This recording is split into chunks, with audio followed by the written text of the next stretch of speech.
السلام عليكم ورحمة الله وبركاته وباهيا حكمديستا توب kusoo dhawaada xigmadii taxanaha noo ahaa iyo qaybtii sideed qanaacadaada oo badata micnaheedu waa in wax walba oo yaray badanayaan damacaaga oo bataa micnihiisu waa in wax walba ciriiri noqonayaan si kastoo ay waasac yihiin u isticmaal codkaaga naxariis dhagahaaga wax qayr leh inay maqlaan gacmahaaga sadaqo maskaxdaada runta qalbigaaga jacayl jirkaaga oo dhan cibaado iyo alla ka cabsi haddii aad iska hadasho wax badan waxaad ku celcelinaysaa wixii aad horay u taqaanay kaliya laakiin haddii aad dhegaysato waxaad baranaysaa wax cusub haddaba dhegaysigaagu habato qof kasta waa inuu raadiyaa cidda uu yahay laakiin yaanu raadin cidda ay fiicnaan lahayd inuu noqdo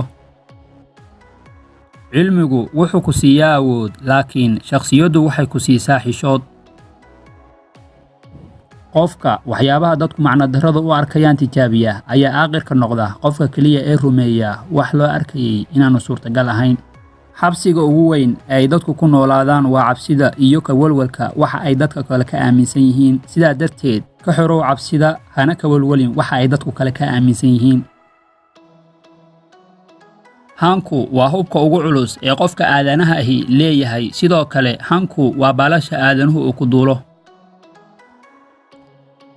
ha u bedelin noloshaada iyo shakhsiyadaada in dadku ay ku jeclaadaan ahow qofka aad tahay dadka saxda ah ayaa ku jeclaanaya iska dhaaf walbahaarka iyo walwalka marnaba ma hagaajin karaan waayaha iyo wareerka adduunka isaga baabi'i murugada inaad alle ka rajayso khayr tuko salaada ducadana badso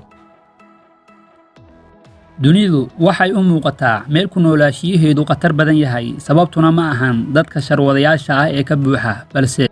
waa dadka sharta arkaya haddana aan doonayn inay wax ka qabtaan caalamku waa qayb fikirkeenna ka mid ah oo aan gaar loo saari karin suurtagalna ma ahan inuu isbeddelo haddii aynan innagu fikirkeenna wax ka beddelin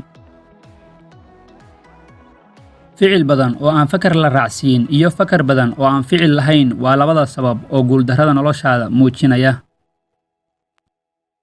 sirta guushu ma ahan mid lagu soo koobi karo hal iyo labo balse sirta guuldarrada ayaa ah inaad isku daydo qancinta dhammaan dadka oo dhan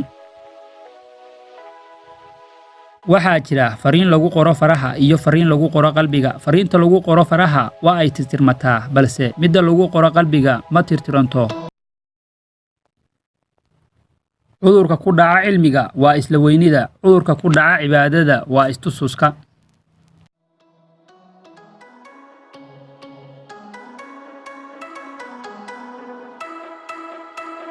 haddaan ugu cusub tahay subscribe calaamadda guduudka subscribe saaw